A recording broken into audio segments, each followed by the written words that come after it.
اچھا جی جو بسائے گا کربل کے دشت کو، شبیر کی زبان پہ بھی اپنا ہی نام ہے، اور تنہا بھرے جہان میں وہ سالار ہے حسین جس کا ہر ایک سپاہی علیہ السلام ہے۔ سلیمان علی حق نعرہ حیدری۔ اعوذ باللہ السمیع العلیم من الشیطان اللعین الرجیم، بسم اللہ الرحمن الرحیم، الحمد للہ المعروف من غیر رؤیت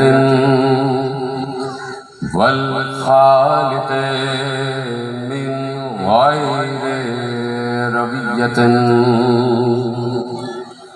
الذی لم یزل قائما دائما اذ لا سماء ذات ابراج ولا لیل داج ولا بحر ساج ولا ارض ذات مہاد ولا خلق ذو اعتماد، والصلاة والسلام والتحیۃ والإکرام علی نبی الرحمت وخازن المغفرت وقائد الخیر والبرکت ومنقذ العباد من الہلکت، سیدنا ومولانا ابی القاسم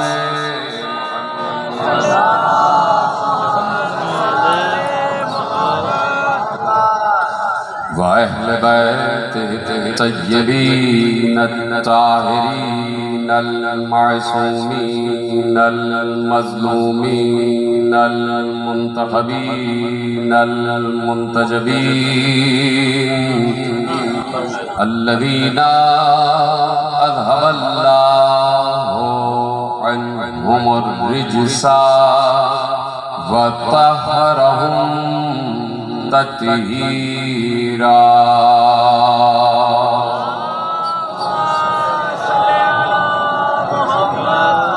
اما بعد فقد قال اللہ سبحانہ وتعالی فی محکم کتابہ المجید وفرقانہ الحمید وقولہ بسم اللہ الرحمن الرحیم، یعرفون نعمت اللہ ثم ینکرونہا واکثرهم الکافرون۔ صلوات محمد۔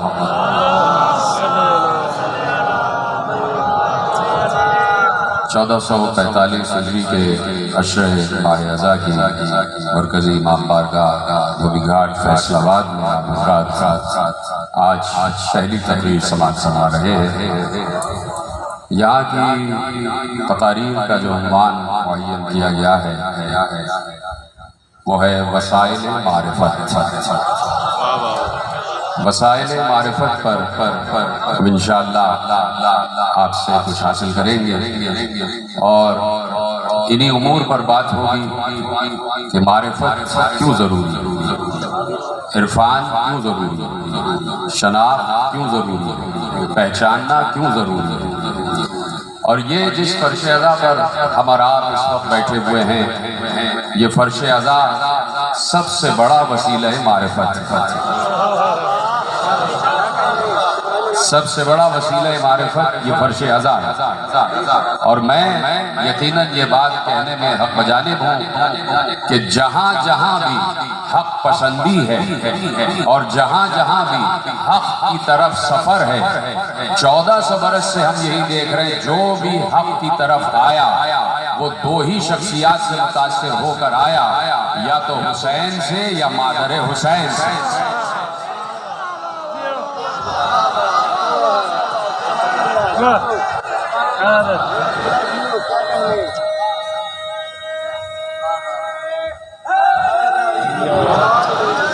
یا تو حسین اسے فرش ازا کی طرف لے کر آئے یا مادر حسین اسے فرش ازا کی طرف لے کر آئے، یعنی جہاں پر بھی حق کی طرف سفر ہے وہ بغیر حسین ناممکن، یعنی یہ ہو ہی نہیں سکتا کہ کوئی قرآن پڑھ رہا ہو اور حسین کو نہ جانتا ہو، کوئی قرآن پڑھے اور حسین کو نہ جانے۔ دیکھیے جملہ پلٹتا ہوں، یہ ہو ہی نہیں سکتا کہ کوئی حسین کو جانتا ہو اور قرآن کو نہ جانتا ہو۔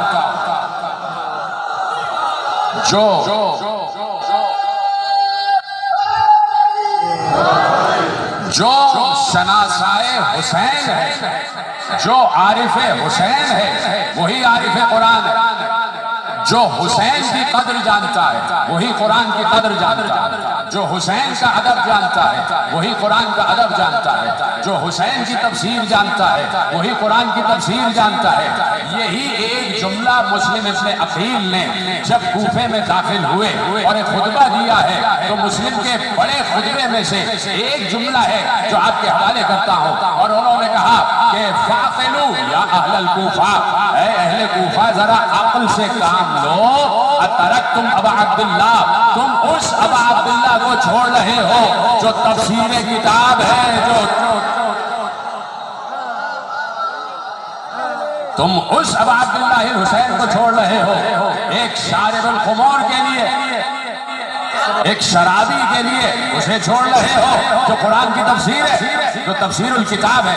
یعنی مسلم نے یہ جملہ کہہ دیا، مسلم نے یہ جملہ سمجھا دیا، مسلم نے وہ مسلم نہیں جو حسین کو نہ جانتا ہو نہ پہچانوا سکے۔ مسلم نے یہ جملہ لکھوا دیا، سب کروا دیا سینہ تاریخ پر کہ ہاں اگر کبھی تفسیر قرآن لکھنا چاہو، اگر کبھی توضیح قرآن لکھنا چاہو، اگر کبھی تشریح قرآن لکھنا چاہو، اگر کبھی تفصیل قرآن لکھنا چاہو، اگر کبھی تفصیل کتاب لکھنا چاہو تو صفحوں کے صفحے بھر دو گے، جلدوں کی جلدیں بھر دو گے۔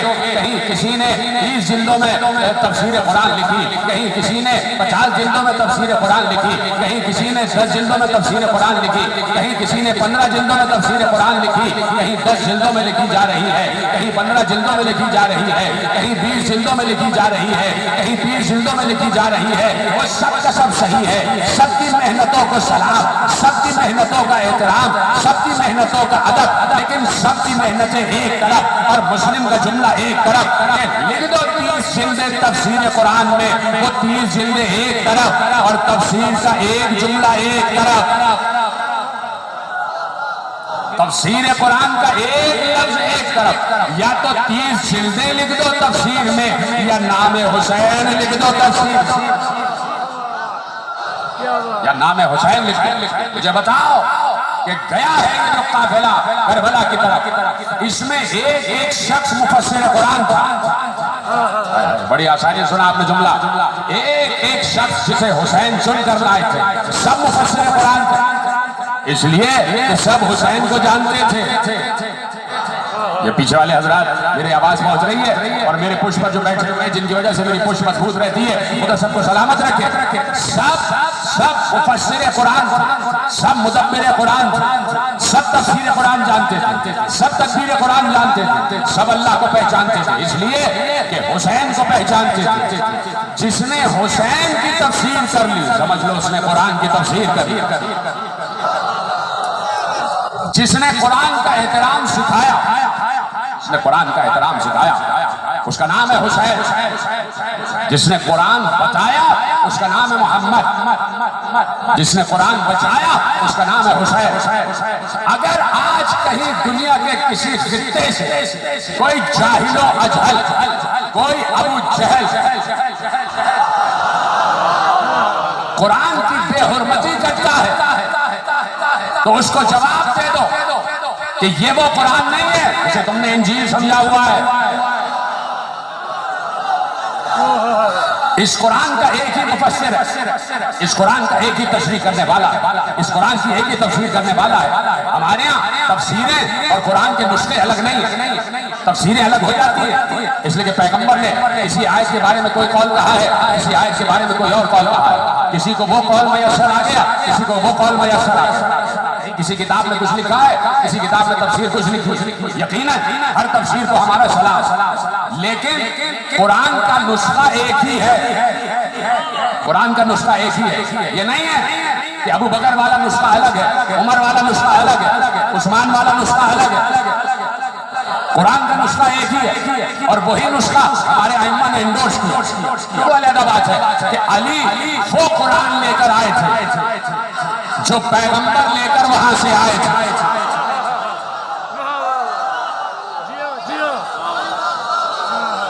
علی تنزیل و ترتیب کے اعتبار سے وہی قرآن لے کر آئے تھے، وہی امت کو قرآن دے رہے تھے کہ جو اپنی اصل صورت کے ساتھ نازل ہوا، لیکن دور عثمان حضرت عثمان رضی اللہ تعالیٰ عنہ کے دور میں وہ قرآن جمع کیا گیا اور اس کے بعد وہ قرآن ہمارے سامنے آ گیا، اور پھر ہر امام نے کہا یہ قرآن بالکل صحیح ہے، اس میں کوئی اختلاف نہیں ہے، اس میں کوئی اختلاف نہیں ہے۔ ہاں ترتیب کے اعتبار سے یہ قرآن ویسا نہیں ہے جیسے تنزیل کے اعتبار سے اترا، اس لیے کہ تنزیل کے اعتبار سے پہلا سورہ ہے اقرا، سب سے پہلے سورہ اقرا اترا، لیکن اس قرآن میں جو ترتیب کے اعتبار سے پہلا سورہ ہے وہ سورہ فاتحہ، وہ سورہ حمد ہے، اور اس کے بعد سورہ بقرہ، اور اس کے بعد ترتیب آگے چلتی ہے، لیکن قرآن کے نسخے کہیں نہیں ہیں کہ ان کا نسخہ الگ، ان کا نسخہ الگ۔ آپ کے یہ ہوتا رہا کہ متی کی انجیل الگ ہے، یوحنا کی انجیل الگ ہے، یوحنا کی انجیل الگ ہے، متی کی انجیل الگ ہے، اور مختلف نسخے انجیل کے آگے، یہاں قرآن ایک ہی ہے، قرآن کل بھی ایک تھا، آج بھی ایک ہے، قیامت تک ایک رہے۔ اصل بات یہ ہے کہ قرآن کی ایک تفسیر ہونی چاہیے، اور نازک جملہ آپ کے حوالے کا، قرآن کی ایک تفسیر ہونی چاہیے، کہیں کسی نے قرآن کی کوئی تفسیر لکھی، کہیں کسی نے قرآن کی کوئی تفسیر لکھی۔ میں کہنا چاہتا ہوں کہ پیغمبر نے جب قرآن کی تفسیر کی ہے تو یقیناً پیغمبر اور پیغمبر کے بعد آنے والے وارثان علم رسول یہ بات بڑی صراحت کے ساتھ ارشاد فرمائی کہ میرے چھٹے امام جعفر صادق علیہ السلام ارشاد فرماتے ہیں کہ قرآن کے ایک ایک لفظ کے 70,000 معنی ہیں۔ قرآن کو کیا معمولی سمجھا ہوا ہے؟ قرآن کو کیا اپنے گھر کی کتاب سمجھا ہوا ہے؟ ہاں، اگر قرآن کسی کے گھر کی کتاب ہے تو اس گھر کا نام ہے آل محمد کا گھر۔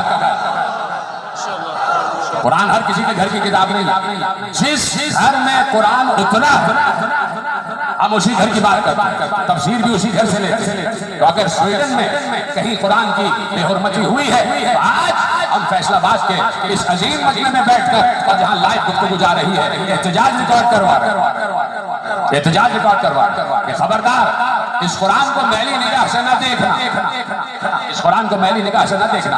اور ہم مسلمانوں کو بھی یہ بتانا چاہتے ہیں کہ ائمہ سے وارثان قرآن سے تفسیر قرآن لی جائے۔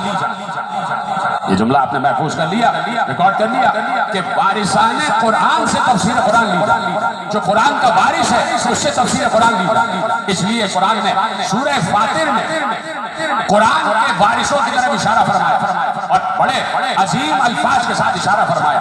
ایک بار ارشاد ہوا سورہ مبارکہ فاتر، ثم اورثنا الکتاب الذین اصطفینا من عبادنا ومنهم ظالم لنفسه ومنهم مقتصد ومنهم سابق بالخیرات باذن اللہ ذالک هو الفضل الکبیر۔ اللہ نے کہہ دیا کہ ہم نے اس کتاب کا وارث مصطفیٰ بندوں کو بنایا۔ سلامت رہے آپ، یہ آیتیں آپ کی سنی ہوئی، یہ آیتیں آپ 1400 برس سے اسی طرح سن رہے ہیں. کل اسی فرش ادا پر بیٹھ کر ہمارے آبا و اجداد قرآن سنتے تھے، آج ہم سن رہے ہیں، کل ہماری نسلیں سنیں. قرآن نہیں بدلا، اس لیے کہ بارش قرآن نہیں بدلا، بارش قرآن نہیں بدلا. قرآن نہ بدلا ہے نہ بدلے گا، اس لیے کہ بارش نہ بدلا ہے نہ بدلے.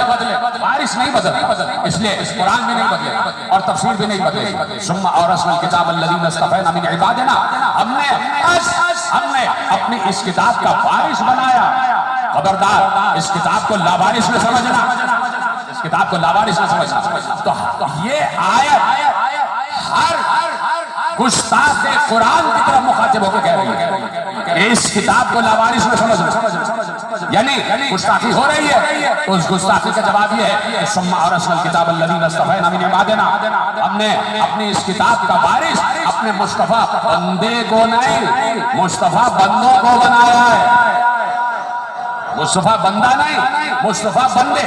اللہ بتا رہا کہ کچھ مصطفیٰ جیسے اور بھی ہیں، کچھ مصطفیٰ جیسے اور بھی ہیں، اور وہ بھی مصطفیٰ ہیں، وہ بھی مصطفیٰ ہیں. وہ مصطفیٰ ایک مصطفیٰ ہے اور اس مصطفیٰ جیسے اور بھی، اور جو مصطفیٰ جیسے ہیں وہی ہماری کتاب کے وارث، وہی ہماری کتاب کے وارث. تم کتاب کو کوئی نقصان نہیں پہنچا سکتے، اس لیے کہ ان علینا جمعہ، اس کی جمع آوری کی ذمہ داری بھی ہم پر ہی ہے. قرآن اور ہم ہی اس کی تلاوت کرنا، اس کا جمع کرنا بھی ہمارے ذمہ ہے اور اس کی قرأت بھی ہمارے ذمہ ہے. اور پھر کہہ دیا کہ انا نحن نزلنا الذکر وانا لہ لحافظون، ہم نے ہی اس ذکر کو نازل کیا ہے اور ہم ہی اس کی حفاظت کرنے والے ہیں. یعنی ذکر کی حفاظت کرنے والا کوئی ہے. اللہ اکبر. آپ نے جملہ یقیناً محفوظ کیا لیکن مجھے بتایا نہیں. کیا کہا؟ انا نحن، یہ نہیں کہا کہ انا انا، یہ نہیں کہا کہ میں اس قرآن کی حفاظت کرنے والا ہوں، کہا ہم اس قرآن کی حفاظت کرنے والے ہیں. یعنی کچھ ہیں اللہ کے علاوہ جو محافظان قرآن ہیں. انا نحن نزلنا الذکر وانا لہ لحافظون، ہم ہی اس کی حفاظت کرنے والے ہیں. تو 1400 برس سے قرآن کی حفاظت ہو رہی ہے، 1400 برس سے قرآن کی حفاظت ہو رہی ہے اور قرآن کے کوئی ایک لفظ کو بدل کے نہ دکھا سکتا، نہ دکھا سکتا. قرآن یقیناً ہر آنے والے دور میں اپنی حقانیت کو ثابت کرتا چلا جا رہا ہے. تو اس لیے کہا ثم اورثنا الکتاب الذین اصطفینا من عبادنا، ہم نے اپنی اس کتاب کا وارث اپنے مصطفیٰ بندوں کو بنایا، اپنے مصطفیٰ بندوں کو بنایا. تو یہ حسین نہیں جا رہے تھے، یہ مصطفیٰ بندہ جا رہا تھا. یہ حسین نہیں، یہ مصطفیٰ بندہ تھا، یہ وارث قرآن تھا، یہ وارث قرآن تھا. حسین قرآن کی اصل تفسیر بتانے اور بچانے جا رہے تھے. حسین توحید کی روح بچانے جا رہے تھے. حسین روح نماز بچانے جا رہے. نماز تو پڑھی جا رہی تھی، نماز تو پڑھی جا رہی تھی، نماز تو لشکر یزید بھی پڑھ رہا تھا، لیکن حسین بتانا چاہ رہے تھے کہ بے روح نمازیں نہ پڑھو، بے روح نمازیں نہ پڑھو، بے روح قرآن نہ پڑھو. آؤ مجھے دیکھو، میں ہوں روح نماز. اگر میں روح نماز نہ ہوتا تو کبھی بھی سجدے میں پشت رسول پر نہ آتا. اگر میں روح نماز نہ ہوتا تو کبھی بھی سجدے میں پشت رسول پر نہ آتا. تو یہ حسین ہے. اور میں نے اس لیے جملہ کہا کہ حسین کے ساتھ ایک فرد جو جا رہا تھا وہ سب کے سب مفسر، سب جانتے تھے کہ تفسیر قرآن کیا. کسی نے علی کی بزم میں بیٹھ کر تفسیر سیکھی، کسی نے حسن مصطفیٰ سے تفسیر سنی، اور کوئی حسین کو مجسم تفسیر دیکھ رہا کہ یہ مجسم قرآن کی تفسیر، یہ مجسم قرآن کی تفسیر. تو سب حسین کے پیچھے جا رہے ہیں اور ایک ایک شخص مفسر قرآن، اس لیے کہ سب حسین کو پہچانتے. اب بتایا جملہ کہ جو حسین کو پہچانتا ہے وہ قرآن کو پہچانتا ہے، جو حسین کی تفسیر جانتا ہے وہ قرآن کی تفسیر جانتا ہے. تو حسین جا رہے تھے تو کہاں جا رہے ہیں؟ حسین توحید کی روح کو بچانے جا رہے ہیں، رسالت کی روح کو بچانے جا رہے ہیں، نبوت کی روح کو بچانے جا رہے ہیں، بتانے جا رہے تھے کہ ہمارے سر پر قیامت آ چکی. بتانے جا رہے تھے کہ نماز کیا، بتانے جا رہے تھے کہ روزہ کیا، بتانے جا رہے تھے کہ حج و زکات و جہاد کیا، بتانے جا رہے تھے کہ نکلا ہوں امر بالمعروف و نہی عن المنکر کے لیے. میں نکلا ہوں، میں تمہیں بتاؤں گا کہ معروف کسے کہتے ہیں اور منکر کسے کہتے ہیں. میں تمہیں بتاؤں گا. تو حسین مجسم تفسیر قرآن بن کے نکلے. تو اب حسین جملہ میں آپ کے حوالے کرنا چاہتا ہوں، جا کے پڑھیے مدارج النبوہ شاہ عبداللہ محدث دہلوی، پہلی تقریر ہے تو اسی انداز سے میں آپ کے حوالے جملے کروں گا. مدارج النبوہ شاہ عبداللہ محدث دہلوی. آج اعتراض اگر ہوگا حسین پر، یاد رکھو میرا یہ جملہ عالم اسلام کے لیے ایک اہم ترین پیغام ہے کہ جب حسین پر اور علی پر اور اولاد علی پر اعتراض ہوتا رہے گا، کہیں نہ کہیں کوئی نہ کوئی جائے اس سے فائدہ اٹھا کر قرآن کی گستاخی کرے. جتنا مسلم امہ احترام علی حسین اور آل رسول کرے گی، اتنا ہی دیگر امتیں احترام قرآن کریں. آپ جب وارث قرآن کو ہلکا بنا دیں گے،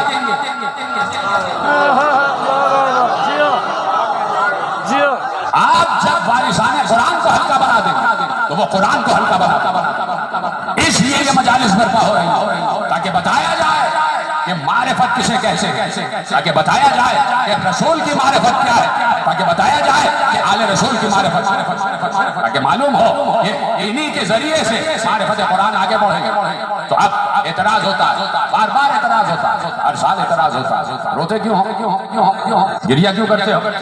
کس نے کہا ہے بدعت ہے، ایسا نہیں کرنا چاہیے، یہ نئی ایجاد ہے. تو بھائی بات یہ ہے کہ میں نے جملہ عرض کیا اور یہ بات ریکارڈ ہو جائے کہ مدارج النبوہ شاہ عبداللہ محدث دہلوی جب جنگ احد سے واپسی ہوئی ہے، میرے نوجوان دوست جو پڑھنے کے عادی ہیں فوراً اس روایت تک پہنچ گئے. جب جنگ احد سے واپسی ہوئی اور پیغمبر مدینے کی گلیوں سے گزرتے ہوئے اپنے حجرے کی طرف جا رہے تو ہر گھر سے رونے کی آواز سنی، ہر گھر سے رونے کی آواز سنی. عورتیں رو رہی تھیں، عورتیں رو رہی. پیغمبر نے اپنے اساتذہ سے پوچھا یہ عورتیں کیوں رو رہی ہیں، یہ خواتین کیوں رو رہی ہیں؟ کہا کہ یہ اپنے اپنے شہیدوں کو رو رہی، جو احد میں شہید ہوئے ہیں ان کو رو رہی. تو پیغمبر نے کہا اے کاش کوئی میرے چچا حمزہ پر بھی رونے والا ہوتا. سلامت رہے آپ. مدارج النبوہ عبدالحق محدث دہلوی. اے کاش کوئی میرے چچا حمزہ پر بھی رونے والا ہوتا. ابھی پیغمبر اپنے گھر پہنچے تھے کہ ایک بار عورتیں جو مدینے کے گھروں کی عورتیں تھیں وہ اپنے سر پر نقاب ڈال کر پیغمبر کے حجرے کے صحن میں آ کر بیٹھ گئی اور رونا شروع کی. پیغمبر نے کہا یہ عورتیں یہاں کیوں آئی ہیں؟ کہا کہ یہ رونے آئی ہیں. کہا کس کو رونے آئی ہیں؟ کہا آپ کے چچا حمزہ کو رونے آئی ہیں. سنیں گے آپ، پیغمبر کے گھر میں عورتیں رو رہی ہیں. بڑی آسانی سن رہے ہیں آپ جملے میرے عزیزوں. پیغمبر کے گھر میں، صحن رسول میں. نہیں، یہ صحن رسول نہیں ہے، یہ صحن قرآن ہے، یہ صحن اسلام ہے،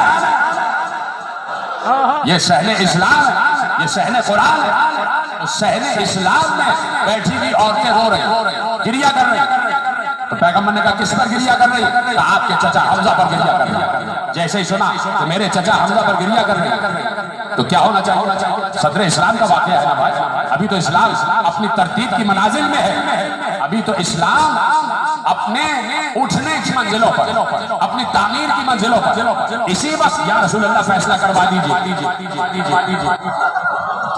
یا رسول اللہ اسی وقت فیصلہ کروا دیجیے کہ رونا حرام ہے یا حلال ہے، تاکہ جھگڑا ہی ختم ہو جائے. تو اب رسول جھگڑا ختم کروا رہے، اب رسول جھگڑا ختم کروا رہے، اب رسول اختلاف ختم کروا رہے. یا رسول اللہ اسی وقت فیصلہ ہو جائے کہ رونا چاہیے یا نہیں رونا چاہیے. تو پہلا جملہ تو یہی کہا تھا مدینے کی گلیوں سے گزرتے ہوئے، اے کاش میرے چچا حمزہ پر بھی رونے والیاں روتی. یعنی پیغمبر کی خواہش ہے کہ شہید پر رویا جائے، پیغمبر کی خواہش ہے کہ شہید پر رویا جائے. کیوں یا رسول اللہ؟ شہید تو زندہ ہوتا، شہید تو زندہ ہوتا. تو پیغمبر نے کہا زندہ پر بھی رویا جا سکتا ہے. زندہ پر بھی رویا جا سکتا ہے. تو یا رسول اللہ یہ فیصلہ کروا دیجیے. کس پر رو رہی ہے؟ کہا کہ آپ کے چچا حمزہ پر رو رہا ہے. تو آپ سنیں گے جملہ. شاہ عبداللہ محمد دہلوی مدارج النبوہ لکھ رہے ہیں، تحریر فرما رہے ہیں. تو فوراً رسول اللہ نے ان تمام رونے والوں کی طرف دیکھ کر کہا، دیکھ رہے میرا اشارہ، دیکھ رہے تمام رونے والوں کی طرف دیکھ کر کہا رضی اللہ عنکم وعن اولادکن وعن اولاد اولادکن. اللہ راضی ہو ان رونے والوں سے. سلامت رہے. اللہ راضی ہو ان رونے والوں سے. تو ہمیں نہیں پتا کہ رضی اللہ کسے کہتے ہیں، ہمیں تو یہ معلوم ہے جو روتا ہے وہ رضی اللہ ہوتا ہے.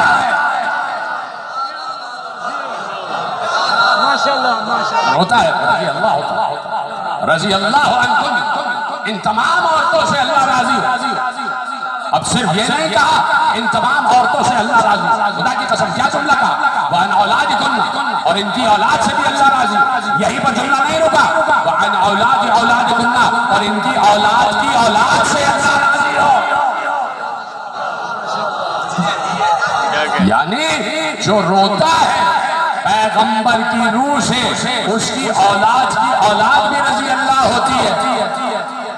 اس کی اولاد سے بھی اللہ راضی ہوتا ہے. یعنی رونے والوں سے اللہ راضی ہے. رونے والوں سے اللہ راضی ہے. اللہ رونے والوں سے راضی ہے. اور کون کہہ رہا ہے؟ پیغمبر دعا مانگو. تو کوئی ہے جو مجھے یہ بتائے کہ پیغمبر کی دعا رد ہو گئی؟ پیغمبر کی دعا رد نہیں ہو سکتی. پیغمبر کی دعا قبول ہے اور آج تک قبول ہے. تو اللہ آج بھی رونے والوں سے راضی ہے. تو یہ کیسے لوگ کہ اللہ جن سے راضی ہے یہ ان سے ناراضی ہے. سلامت رہے. کون لوگ ہیں کہ جن سے اللہ راضی ہو وہ ان سے ناراضی ہو؟ تو بھائی بات ناراضی کی نہیں ہے، بات ہے اللہ کی رضا کیا، اللہ کی رضا کیا، اللہ کی مرضی کیا. حضرت عبداللہ ابن عباس رضی اللہ تعالی عنہ، دیکھیے یا تو اصحاب کے نام میں رضی اللہ لگتا یا رونے والوں کے لیے پیغمبر نے کہا رضی اللہ عنہ. سلامت رکھے. خدا آپ کو سلامت رکھے. حسن صادق صاحب تشریف لے آئے، خدا ان کا سایہ سلامت رکھے.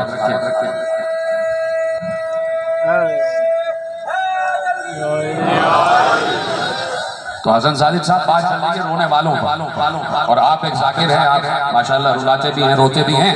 تو بات ہو رہی ہے رونے والوں کہ رضی اللہ عنکم، ان سے اللہ راضی ہو، ان سے اللہ راضی. تو رونے والوں سے اللہ راضی. ٹھیک ہے. حضرت عبداللہ ابن عباس بعد شہادت حسین اتنا روئے ہیں کہ آنکھیں سفید ہو.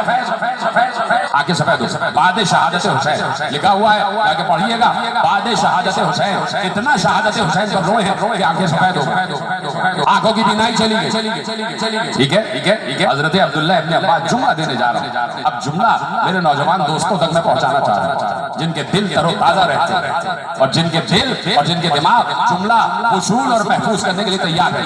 توجہ فرما رہے ہیں. اب میں نے جملہ کہہ دیا کہ حضرت عبداللہ ابن عباس رضی اللہ تعالیٰ عنہ کے لیے لکھا ہوا ہے کہ بعد شہادت حسین بہت روئے. حسین کی شہادت پر روئے، زندہ پر روئے.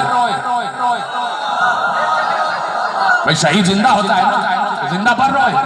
تو اب جملہ میں آپ کے حوالے کرنا چاہتا ہوں. حضرت عبداللہ ابن عباس صحابی رسول ہیں، بڑے مقتدر صحابی رسول ہیں. تو بس جملہ لے جائیے، اگر سمجھ میں آ جائے تو مجھے ہاتھ اٹھا کے ضرور بتائیے گا کہ جملہ آپ تک پہنچ گیا. جو رونے پر عبداللہ ابن عباس کا حشر ہوگا وہی حشر ہمیں بھی قبول ہے.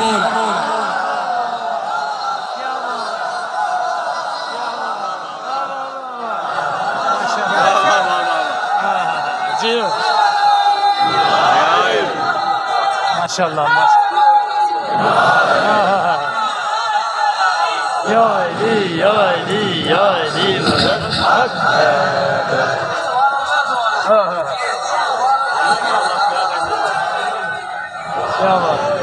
تو رونا سیرت صحابہ، رسول کے دوستوں کی سیرت. اگر آپ اس دور میں ہوتے، اب تو 1400 برس کا فاصلہ آ گیا، یعنی تابعین بھی اور تبع تابعین بھی اس سے کوئی اختلاف نہیں رکھتا، کوئی اختلاف نہیں. بعد میں لوگ آتے گئے، کہیں سے کوئی داخل ہوا، کہیں سے کوئی داخل ہوا. اس نے دیکھا یہ رونا تشریح اسلام کا سبب بن رہا، یہ رونا توضیح اسلام کا سبب بن رہا، یہ رونا رفعت دین کا سبب بن رہا. انہوں نے کہا کہ رونا ہی ختم کر دیا جائے، رونے کو ہی ہٹائیے. رونا کوئی معمولی چیز نہیں ہے، یہ رونا بہت علم والوں کا مشغلہ، یہ رونا علم والوں کا مشغلہ ہے، علم والوں کی مصروفیت ہے، علم والوں کا کام ہے رونا. جا کے پڑھیے صحیح بخاری، 3 سال پہلے میں نے یہ حوالہ دیا اور آج چونکہ موضوع میں آ رہا ہے تو دہرا رہا ہوں. صحیح البخاری، اس میں باب صدقہ فی الکسوف، باب ہے، چیپٹر ہے صدقے کا. سورج اور چاند گرہن میں جو صدقہ دیا جاتا ہے اس چیپٹر میں ایک حدیث لکھی ہوئی، حدیث کسی اور موضوع پر ہے، لکھی کسی اور موضوع پر. بعض حدیثیں آپ کو صحیح بخاری میں اس کے اصل موضوع میں نہیں ملیں گی، آپ کو کسی اور موضوع میں، کسی اور چیپٹر میں، کسی اور باب میں مل جائیں گے. بڑا کام کیا ہے امام محمد ابن اسماعیل بخاری نے. تو اب ان کو خراج عقیدت پیش کرتا ہوا آگے بڑھا کہ باب صدقہ فی الکسوف لکھا ہے کہ پیغمبر نے منبر پر بیٹھ کر اپنی امت کو مخاطب کیا، صرف اصحاب کو مخاطب نہیں کیا. اگر صرف اصحاب کو مخاطب کرتے تو بات وہی تک رہ جاتی جہاں تک اصحاب تھے. بھائی اصحاب کو کبھی نہ کبھی تو اس دنیا سے جانا تھا. اصحاب کے بعد تابعین، تابعین کے بعد تبع تابعین، اور اس کے بعد ایک سلسلہ ہے جو راویوں کا آگے بڑھتا ہے، پھر علم رجال ہے. یہ تمام چیزیں ہیں. لیکن پیغمبر نے یہ نہیں کہا کہ یا اصحابی، پیغمبر نے کہا یا امت محمد، یا امت محمد، اے امت محمد، اے امت محمد. اجازت ہے کہ حدیث پیش کی جائے؟ آپ کی توجہات کا بڑا شکر گزار ہوں کہ صبح کے اس پہر آپ بڑی تعداد میں تشریف لاتے، اور یقیناً جہاں جہاں میرا جانا ہوتا ہے وہ آپ سب پر حیرت کر رہے ہیں. جہاں جہاں دنیا کے جس خطے میں میرا جانا ہوتا ہے وہ فیصل آباد کے اس اشرے پر بڑی حیرت کر رہے ہیں کہ صبح کے 7 بجے اور لوگوں کی کثیر تعداد، اور لوگ بھی جاگتے ہوئے، لوگ بھی جاگتے ہوئے. تو میں نے ان سے یہی کہا کہ جو شب ہجرت سو جانے والے کی معرفت رکھتا ہے وہی جاگ کر مجلس سن سکتا ہے. کیا بات ہے، ماشاءاللہ.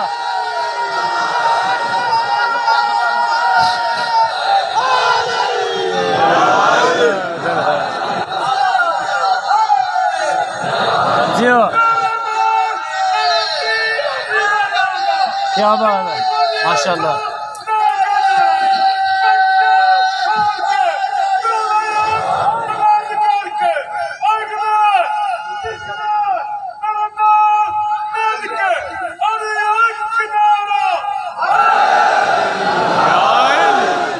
سلامت رہیں آپ سب کو خدا نظر بد سے محفوظ فرمائے.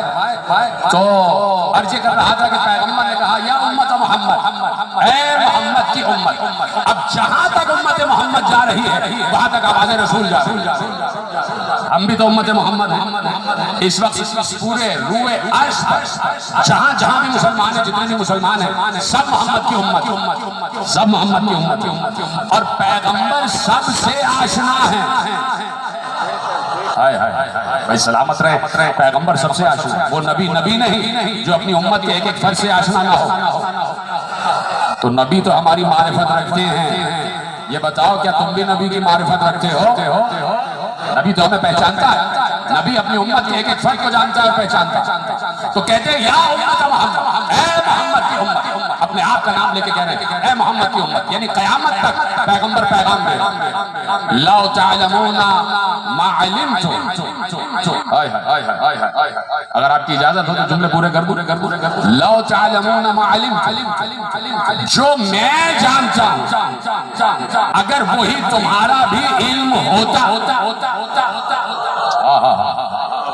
جو میرا علم ہے اگر وہی تمہارا بھی علم ہوتا لَزَهِقْتُمْ قَلِيلًا وَلَبَكَيْتُمْ كَثِيرًا، جو میں جانتا ہوں اگر وہی تم بھی جانتے ہوتے تو تم ہنستے کم اور روتے زیادہ۔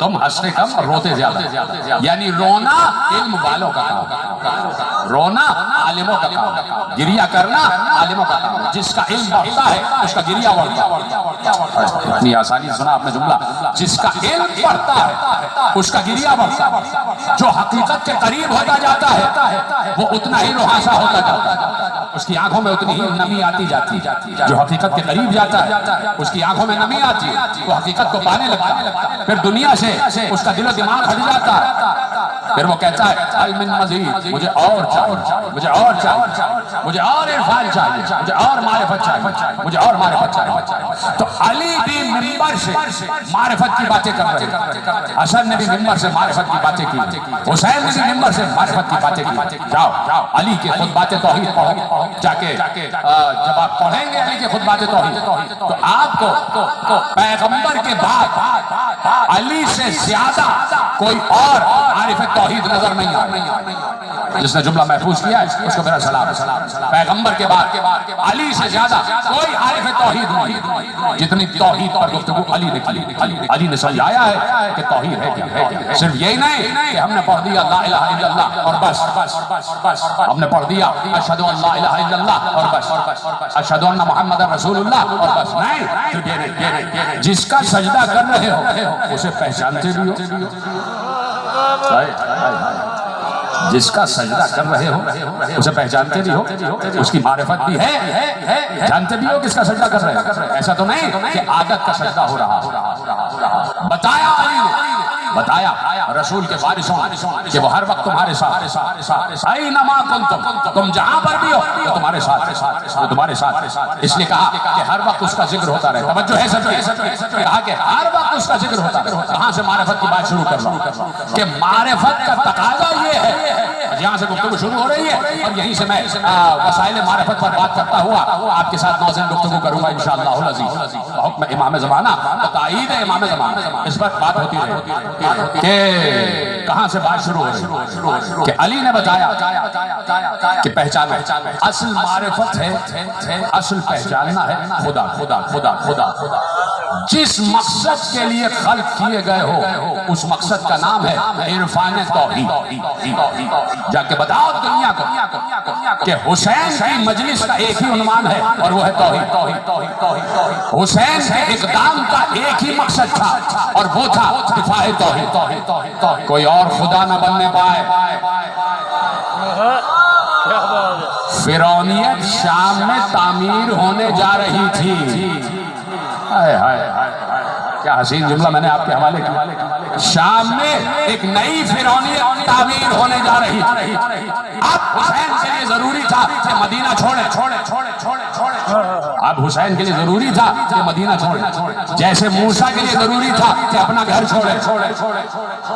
موسیٰ نے بھی تو گھر چھوڑا اور آئے فرعون کے دربار، ایسے ہی حسین نے بھی گھر چھوڑا اور بتانا چاہا دنیا کو کہ جب تک رسول و آل رسول کوئی مسلک پر بیٹھ کر نیا فرعون نہیں بن سکتا،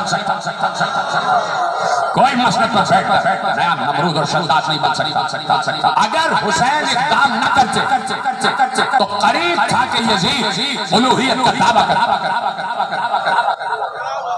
کیوں آپ کو اس جملے پر اعتراض؟ قریب تھا کہ یزید الوہیت کا دعویٰ کر دیتا کہ میں ہی خدا ہوں۔ اس لیے دیکھیں مشاہد نہیں ہے، فضائل کا جملہ، اس لیے کہ جب دربار میں قافلہ پہنچا تو یزید نے اپنے ایجنڈے کا اعلان کیا، اپنے مقصد کا اعلان کیا۔